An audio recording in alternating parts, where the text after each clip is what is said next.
Thank you, everyone. It will be a few words because the thing about when you're coming on quite late, I'd like to thank people like Len McCloskey and some of the other speakers who've actually done my job for me, and they've covered a lot of the stuff that I was going to cover anyway. I'd like to thank the Trades Council for inviting us to speak today. I'd like to thank particularly that it doesn't clash with what's going on in Chesterfield. I was going to start by saying hello Sheffield and woo-woo and all that sort of stuff. I've got colleagues at the moment at various Mayday events, one in Swansea, one in Doncaster, one in Barnsley. Today they're also attending other events over the bank holiday weekend. I hope we will see a lot of people here. I hope we'll see a lot of you in Chesterfield on Monday, because that's always a good event.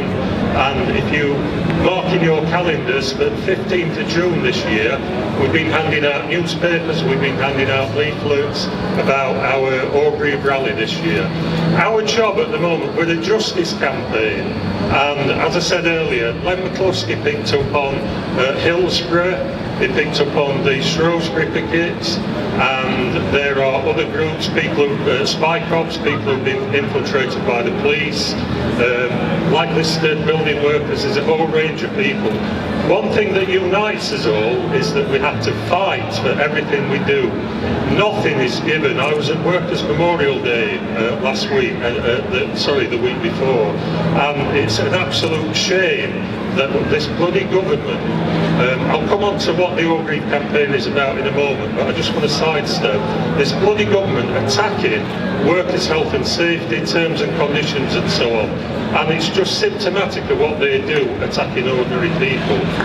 What we want for the Orgreave campaign, we want a public inquiry or a Hillsborough-style panel just to get the truth out there of what happened 35 years ago. A lot of people come up to us and say it's history. It isn't history, because there's people alive who actually went through what happened at Orgreave. And it was a very simple story. In the early 1970s, the Tories were humiliated and their government were brought down by people at Saltley Gate, led by a young militant, Arthur Scargill. He was one of the people there, you might have heard the name. They put a plan in place from the early 70s that they were going to smash trade unions and they were going to bring in their agenda.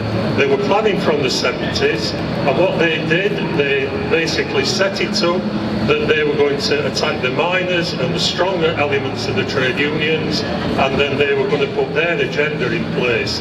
Len and other people have mentioned all the stuff like the absolute bloody shite that we have to deal with today, which is around 0 hours contracts, health and safety being attacked, workers being attacked, having a go at trade unions, demonising people on benefits, all the terrible programmes that we see on television about people on benefits. If you demonise them, it makes it hard, it makes it easier, it makes it harder to stand up for them, but makes it easier for the powers that be to put the boot into them. That is exactly what happened at Orgreave. It's no coincidence that the so-called Battle of Orgreave happened there. It could have happened somewhere, but they were looking for an ideal battlefield. It is the so-called Battle of Orgreave, and it was a very unequal battle. On one side you've got the police, elements of the state. They were there with horses, dogs, shields, truncheons, batons and everything. On the other side you've got pickets who were there with t-shirts, sandwiches and so on. They were actually, unlike what happened in the strike where people could hardly move when they were going picketing, at Orgreave they were told where to park, where they could go. They were put in the very places where the police wanted to hammer them, and where they could use dogs and where they could use horses. That was an ideal site for what the Tories wanted to do.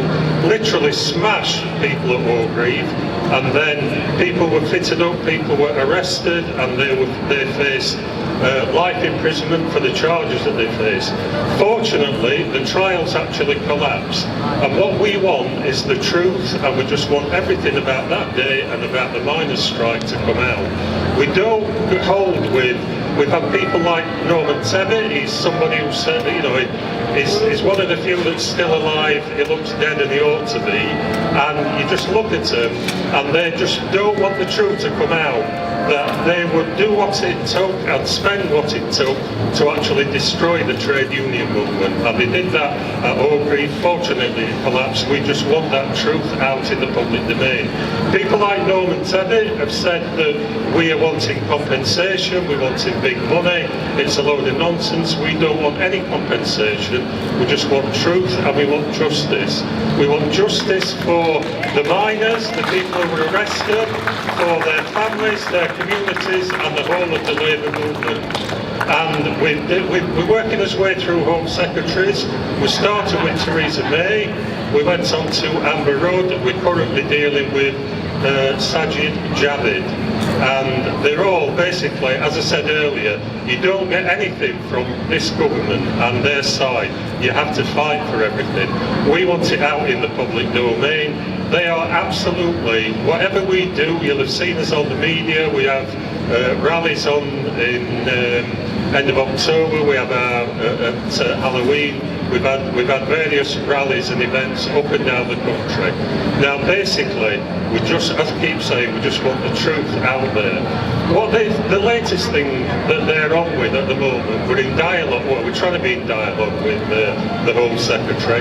They are just wanting to keep a lot of the paperwork and all the records back while 2066.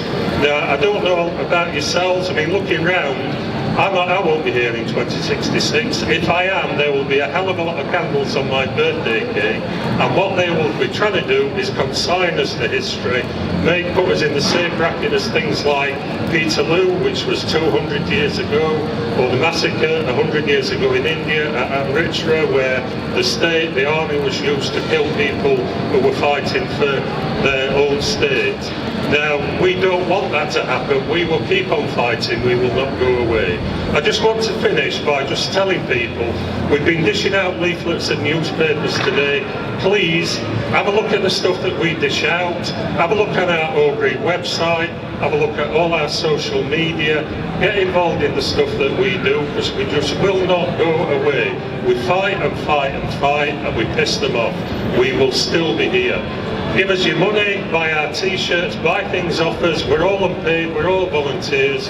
We haven't got offshore bank accounts, we haven't got a yacht, anything like that. We're not going to have us items took off us, but please support us. Solidarity.